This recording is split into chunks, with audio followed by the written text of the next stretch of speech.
Hi everyone. आज के video में हम लोग बात करने वाले हैं लास्ट के 30 दिन में मैं एनसीईआरटी कैसे रिवाइज करता था, एज वेल एज आपको क्या करना चाहिए जिससे कि एग्जाम के उन 3 घंटे में आपका जो भी नॉलेज है उसकी एप्लीकेशन सबसे ज्यादा फास्ट हो जाए। अब आपको एक चीज समझनी है, अब का नीट का एग्जाम में एक जो इंपॉर्टेंट चीज है जो कि नई आप समझ रहे हैं नए नीट पैटर्न पे इंट्रोड्यूस हुई है, वो ये है 200 क्वेश्चंस है। तो आपको क्वेश्चन को रीड करना, उसके बाद ऑप्शन को चूज करना।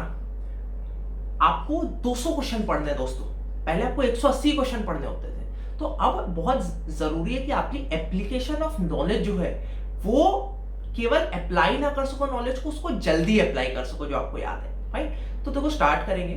पहले मैं आपको बताता हूं कि मैं अपनी एनसीईआरटीज कैसे पढ़ता था, एक एक करके बात करते हैं। सबसे पहले आते हैं सबसे इंपॉर्टेंट सब्जेक्ट बायोलॉजी।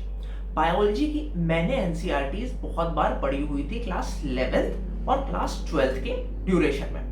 मैंने ऑनेस्टली आपको बता रहा हूँ क्लास 11th के नवंबर तक मैंने पूरी क्लास 11th और 12th की एनसीईआरटी पढ़ ली थी। ठीक है, अब देखो इसमें कोई वरी करने वाली बात नहीं, मैं अपना बता रहा हूँ। मैं आपके लिए भी पूरे इंपॉर्टेंट सजेशंस जिससे आपको हेल्प हो वो मैं आपको आगे बताऊंगा। मैं आपको पहले अपने बारे में बता दूं। ठीक, क्लास 11th के नवंबर तक मैंने क्लास 12th की भी एनसीईआरटी फर्स्ट टाइम रीड किया हुआ था, बट माइंड इट ये फर्स्ट टाइम रीडिंग था, इससे बहुत बेनिफिट नहीं हुआ था। मैं आपको बार बार बताता हूं, मैंने केवीपीवाई का भी एग्जाम दिया था, मेरा नहीं निकला था, बिकॉज वहां पर मुझे समझ में आया कि रीडिंग और reading for the first time is not the key to selection. मैं अप्लाई नहीं कर पाया था जो मैंने पढ़ा था, फिजिक्स भी मैंने पढ़ी थी, अप्लाई नहीं कर पाया था। Then it took me many many many revisions my dear friends, और हर रिवीजन के साथ कुछ ना कुछ इंप्रूव होता था।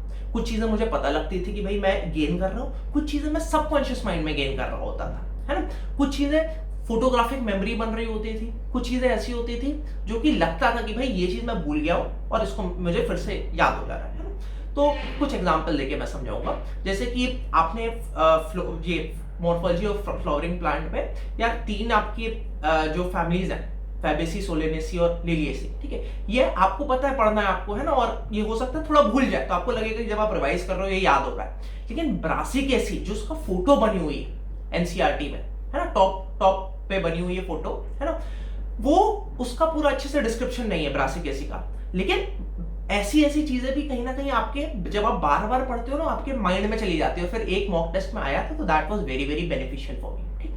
इसके अलावा मैं क्या करता था, मैं अपनी एनसीईआरटी की जो अंडरलाइन करने की थी वो स्ट्रैटेजी मेरी बहुत सही थी।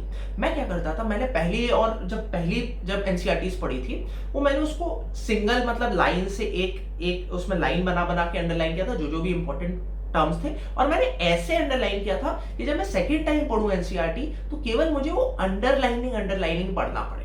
ठीक, अब जब मैं second read, third read, fourth read करता था, तब मैं क्या करता था, जो मुझे लगता था कि मैं भूल गया हूं और बहुत इंपॉर्टेंट है, उसको मैं सर्किल किया करता था। ठीक है, now what you have to understand is, जब मेरे पास टाइम होता था, लेट्स से एक दिन का टाइम है, मैं किसी मॉक टेस्ट के लिए प्रिपेयर कर रहा हूं, उसका कोई सिलेबस है, पार्ट टाइम मॉक सिलेबस, तो मैं उसमें सारे अंडरलाइन पोर्शन पढ़ लेता था, है ना। Let's say full syllabus test आ गया, तो अब मैं क्या करता था, केवल एनसर्किल्ड पोर्शंस पढ़ता था।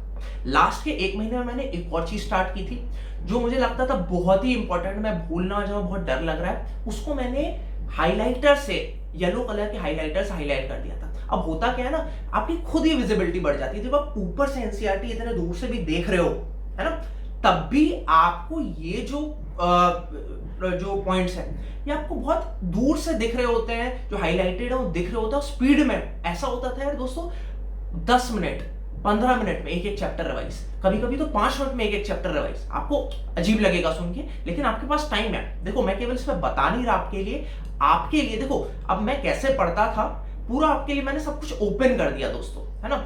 कोई बहुत सारे टॉपर्स होते हैं छुपा के रखते हैं इंफॉर्मेशन, मैंने सब ओपन कर दिया। I brought a decent rank in AIIMS and NEET, मैंने सब कुछ आपके लिए ओपन कर दिया। मेरी जो एनसीईआरटी है भाई, मैंने पूरा उसको स्कैन किया अपने हाथों से, पूरा उसको स्कैन किया, उसकी फोटोज ली, और उसके बाद physics, chemistry, biology class 11th class 12th, है ना, सारी एनसीईआरटीज मैंने अपने टेलीग्राम चैनल पर अंडरलाइन जो है वो अपलोड कर दी है ना।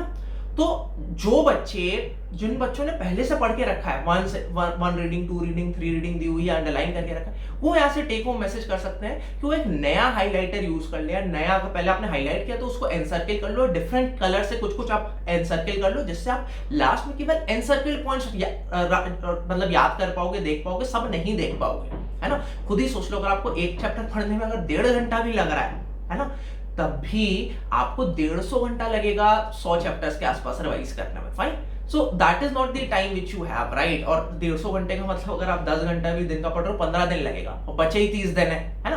तो अभी आप क्या करो कि देखो, मेरी आप एनसीईआरटी देख लो। देखो, जो बच्चे अच्छे से पढ़ रहे हैं, है ना, जिन्होंने अपनी एनसीईआरटी एक बार पढ़ी हुई है, उसको आप एनसर्किल करते चलो, नए हाइलाइटर से, नए पेन से आप उसे उसमें, या फिर आप जो स्केच पेन होते हैं उससे हाइट उससे सर्कल कर लो, जिससे आप लास्ट में जब आप पढ़ रहे हो उसके लिए आप अच्छे से आप पढ़ाई कर सको। फाइन, इसके अलावा जब आपका जो वो बच्चे जिन लोगों ने एकदम अच्छे से नहीं पढ़ी है, देखो, बी ऑनेस्ट टू योरसेल्फ, कोई चिंता वाली बात नहीं है। If you have not read well NCERT, do not worry, don't cry over the spilled milk, there is no point. Now you have the time, मेरे टेलीग्राम चैनल पर आओ और वहां पर मेरी एनसीईआरटी आपको अंडरलाइन मिल जाएगी विद माई 20 टाइम्स रिविजन्स। और मैंने आपको बता दी मैं कैसे अंडरलाइन करता था। सिंगल लाइन करता था जब मेरे को, जब मैं फर्स्ट टाइम सेकंड टाइम पढ़ रहा होता था, और एनसर्किल करता था या फिर हाईलाइट करता था जो भी बहुत इंपॉर्टेंट पॉइंट्स होते थे। मेरी एनसीईआरटी का प्रिंट निकाल लो, उसका पीडीएफ पड़ा हुआ है, ठीक, मैंने अभी अपलोड किया है, जाओ देखो उसे, उसका पीडीएफ निकाल लो और उससे पढ़ लो। आई एम टेलिंग यू, बाकी लोगों के कंपैरिजन में, क्योंकि आप मेरी एनसीईआरटी पढ़ रहे होगे, it is gonna be very very beneficial for you, because मैंने उसको इतना उसमें छाटा हुआ है। आपको एक चैप्टर जो खुद से, जो उसमें फालतू की चीजें लिखी होती है ना, इसमें क्वेश्चंस पूछ रहा होता है एनसीईआरटी की, do you know that this is फलाना फलाना, या फिर कोई भी चीज, वो सब अंडरलाइन ही नहीं है। आपको कुछ नहीं करना, मेरी अंडरलाइनिंग पढ़नी है, और लास्ट टाइम में जब आप इफिशिएंट हो जाओगे तो केवल एनसर्किल पॉइंट्स रिवाइज करने होंगे। That is all what you have to do, ठीक है। तो ये बायो की बात होगी, बायो की NCERT is very very very important, है ना। उसको आपको पूरी कवर टू कवर पढ़नी होती। अभी आप लास्ट टाइम में स्ट्रगल कर रहे हो मार्क्स के साथ, तो बायो इज द सब्जेक्ट जहां पर आपको वो लीड लेना है। फाइन, अब नेक्स्ट बढ़ते हैं केमिस्ट्री के लिए।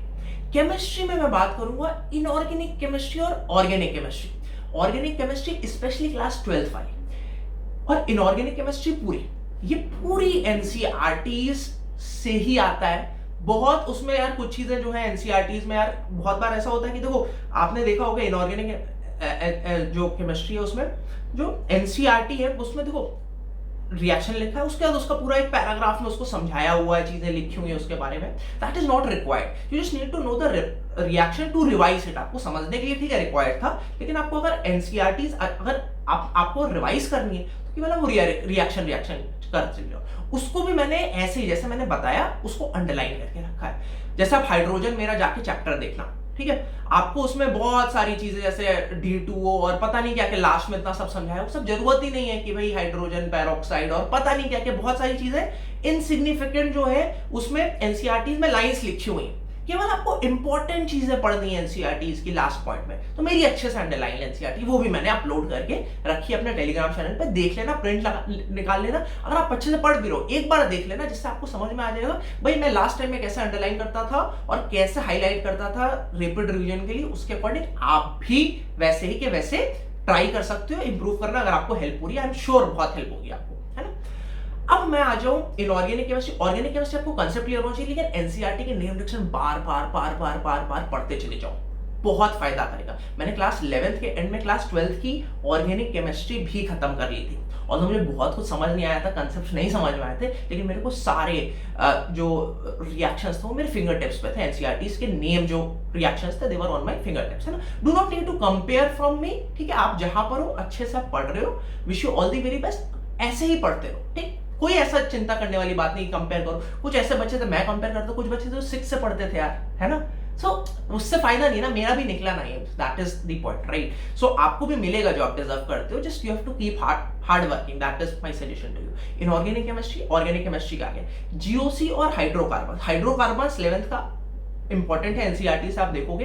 लेकिन जीओसी में कंसेप्ट्स बनाने हैं, वो किसी आप टीचर से, अच्छे टीचर से, जो भी आपका टीचर है, या फिर आप यूट्यूब पे बस सर्च कर लो, आपको बहुत मिल जाएंगे आज के डे में लेक्चर। फाइन, सो वो आप वहां से देख सकते हो और अच्छे से एक बार कंसेप्ट समझ के फिर आप एनसीईआरटी को, उसमें बहुत कम ही अंडरलाइन करो, बहुत ज्यादा अच्छे से समझाया नहीं है जीओसी एनसीईआरटी में। लेकिन व्हाट आई विल से कि यार एक बार आप कंसेप्ट समझ लो, फिर आप ऊपर से ब्रश थ्रू कर सकते हो, है ना। ऑल्दो जीओसी में जो जेलदाल मेथड, दुमास मेथड, ये सब है ना, इसको एक बार आप गो थ्रू कर लेना, हो सकता है थ्योरेटिकली क्वेश्चन आ जाए सिंपल कि किसमें क्या हो रहा है ना। So this is something which I suggest. Physical chemistry में बहुत ज्यादा जरूरत नहीं है एनसीईआरटी केमिस्ट्री की टच करने की, ऑल्दो कुछ जो भी जहां जहां जरूरत है, जैसे सॉलिड स्टेट आप जान रहे होगे, है ना। सॉलिड स्टेट में कुछ जो इंपॉर्टेंट वो है कंपाउंड्स हैं, याद करने हैं आपको, है ना। और भी जगह है जैसे आपको पैरामैग्नेटिक, डाईमैग्नेटिक, उस सब के एग्जांपल्स याद करने, वो मैंने ऑलरेडी अंडरलाइन करके रखे, केवल आप वो देख जाओ, फालतू चीजें अंडरलाइन ही नहीं है। कंसेप्चुअल चीजें आई कंसीडर कि आपने कंसेप्ट बनाए होंगे, नहीं तो आपको कंसेप्ट एनसीईआरटी से ज्यादा अच्छा किसी टीचर आपको समझा दे रहा है, पर आप किसी कोचिंग में पढ़ लियो, वो ज्यादा अच्छा है, रादर देन उसे फिर से एनसीईआरटी से। लास्ट टाइम में तो नहीं कर पाओगे, अदरवाइज केवल जो इंपॉर्टेंट चीज है वो जो मेरी अंडरलाइन है वो देख लो, तो आपने किया होगा तो वेल एंड गुड, वैसे देख लो, है ना। मेरी एनसीईआरटी टेलीग्राम चैनल पे अमन तिलक ऑर्गेनाइजेशन, टॉप राइट साइड पर सर्च कर लेना, आराम से आपको मिल जाएगी। अभी मैंने अपलोड की पीडीएफ फॉर्मेट में, इससे आप डाउनलोड करके उसको प्रिंट भी कर सको, जिसमें कोई भी इशू ना आए, ठीक। नेक्स्ट हम लोग बढ़ते हैं फिजिकल केमिस्ट्री, आपको समझ में आ गई। एक और चीज है केमिस्ट्री में, बायो में साइंटिस्ट के नाम याद करना बहुत इंपॉर्टेंट है। मैंने एक पीडीएफ भी अपलोड किया, सारे जो कि साइंटिस्ट के इंपॉर्टेंट नेम है एक पीडीएफ में अपने टेलीग्राम पे अपलोड किया। केमिस्ट्री में साइंटिस्ट के नाम यार मैंने नहीं देखा, पूछते हैं, अगर पूछ ले तो that is once in the blue, लेकिन आई वोंट सजेस्ट कि उसको आप याद करो। इस पॉइंट पे तो एकदम ही मत याद करो, कोई पॉइंट नहीं। फिजिक्स में भी एकदम ही जरूरत नहीं साइंटिस्ट के नाम याद करना, एनसीईआरटी में बहुत सब दिया हुआ है, बहुत जरूरत नहीं। फिजिक्स में केवल आपको एक चीज इंपॉर्टेंट है जो पढ़नी है, वो है मॉडर्न फिजिक्स की एनसीईआरटी। बाकी आपको एनसीईआरटी टच करने की लास्ट पॉइंट में एकदम ही जरूरत नहीं। मोर इंपॉर्टेंट है कि आप प्रीवियस ईयर के क्वेश्चंस लगाओ। बहुत इंपॉर्टेंट है कि यार जो आपने कंसेप्ट है फिजिक्स के, बाकी कंसेप्ट है, उसको आप अच्छे से उसको अप्लाई करना सीखो, वो होगा क्वेश्चन लगाकर, है ना। और the modern physics is an exception. वहां पर देखो, modern physics also corresponds to the second chapter of chemistry of class 11, है ना, जो कि स्ट्रक्चर ऑफ एटम है आपका, है ना। तो उसके 3-4 चैप्टर्स तो है, केवल इससे आपके एक स्ट्रक्चर ऑफ एटम बहुत कोरिलेट करते हैं आपके। ऐसी मजे में यार केमिस्ट्री में भी आ जाते हैं क्वेश्चंस, है ना। 2-3 क्वेश्चन आपके केमिस्ट्री में आ गए, 4-5 क्वेश्चन आपके इन जो स्ट्रक्चर ऑफ एटम से रिलेटेड चैप्टर है, तो आपके 6 से 7 सवाल तो ऐसे ही बन गए, है ना।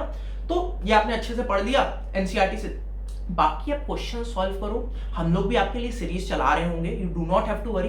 कमेंट कर देना मेरे को जो इसमें इस वीडियो के नीचे में कि आप कौन से फिजिक्स के चैप्टर में परेशान हो, उसका हम लोग questions as well as concepts, और आप कहोगे तो फ्यूचर में हम लोग एक रैपिड फार्मूला रिवीजन का भी एक हम लोग मैराथन कर देंगे फिजिक्स। जैसा आप बोलोगे we will do as you say, आपकी फरमाइश पे हम लोग काम करेंगे। लिख देना कमेंट में। बाकी आपको पता है बार बार revision is the key to success, और मॉक पेपर से जो डरा वो मरा, उसका नहीं होगा सिलेक्शन। मॉक पेपर में गलत करो, 200 नंबर आ रहे, 300 नंबर आ रहे, कोई दिक्कत नहीं है। पढ़ो, मेहनत करो, आपके नंबर धीरे धीरे और इंप्रूव होंगे। और जो गलती यहां कर रहे हो वो 12 तारीख को मत करना, क्योंकि मैं बता रहा हूं मेरे बोलने के बाद भी 90% से ज्यादा लोग मॉक पेपर नहीं देंगे, नहीं एनालाइज करेंगे और गलती करेंगे 12th को। तो जो लोग लीड लेना चाहते हैं उन लोगों से, 90% लोगों से, वो आज की डेट में मॉक पेपर दो। जो भी आप टेस्ट सीरीज लगा रहे हो, जहां से भी आप लगा रहे हो, फ्री लगा रहे हो, बस ये देखना हो एनसीईआरटी बेस्ड हो, है ना, और नए पैटर्न पर हो। These are the 2 things which you have to see, और वो कंसिस्टेंटली, तो आई एम श्योर आपकी जो रैंक्स हैं वो बहुत बूस्ट होगी, क्योंकि बाकी लोग नहीं कर रहे काम, है ना। 12 सितंबर को wish you all the very best for your NEET. पढ़ते रहो अच्छे से, सारी इंपॉर्टेंट और PDFs as well as NCERT का, जैसे बायो में डायग्राम्स बहुत इंपॉर्टेंट होते हैं, एक पीडीएफ में अपलोडेड है मेरे टेलीग्राम पे, you can just see and उससे आपको एक उसको प्रिंट करा सकते हो, सामने चिपका सकते हो अपने उस पर दीवार पर, और आपको याद करने में सारे लेबलिंग इंपॉर्टेंट होते हैं। जैसे मैं साइकॉन बोलूं तो आपको दिमाग में आ जाना चाहिए कि कहां पर ये इसका वो बना हुआ था, फोटो कहां बनी थी एनसीईआरटी की, है ना।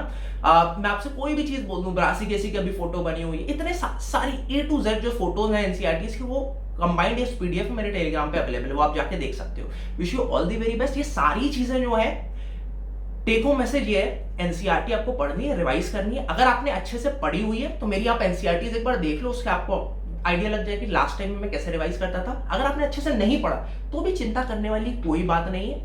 आप जो हो इस पॉइंट पर मेरी एनसीईआरटीज को जाओ, प्रिंट कर लो, या तो अगर आप मोबाइल में पढ़ सकते हो वेल एंड गुड, मुझे कोई दिक्कत नहीं है। और उसकी अंडरलाइनिंग पढ़ो, लास्ट में एनसर्कल्ड पॉइंट्स रिवाइज करके चले जाना। आपका नीट में बहुत मार्क्स बूस्ट हो जाएंगे, I promise that. Wish you all the very best. अच्छे से पढ़ते रहो, लाइक कर देना वीडियो, उत्साह बढ़ता है। अपने दोस्तों को शेयर कर दो, एक हेल्दी कंपटीशन बिल्ड करो, जिससे आप जो हो एक सबकॉन्शियस माइंड में थोड़ा सा टेंशन रहना जरूरी है, बहुत ज्यादा भी नहीं, एक लिमिटेड अमाउंट ऑफ टेंशन लेना जरूरी है, जिससे कि आप बेटर परफॉर्म कर सको, आप अपनी परफॉर्मेंस बूस्ट कर सको। So please share this video to all your friends. Wish you all the very best for your NEET on 12th of September 2021. Bye bye.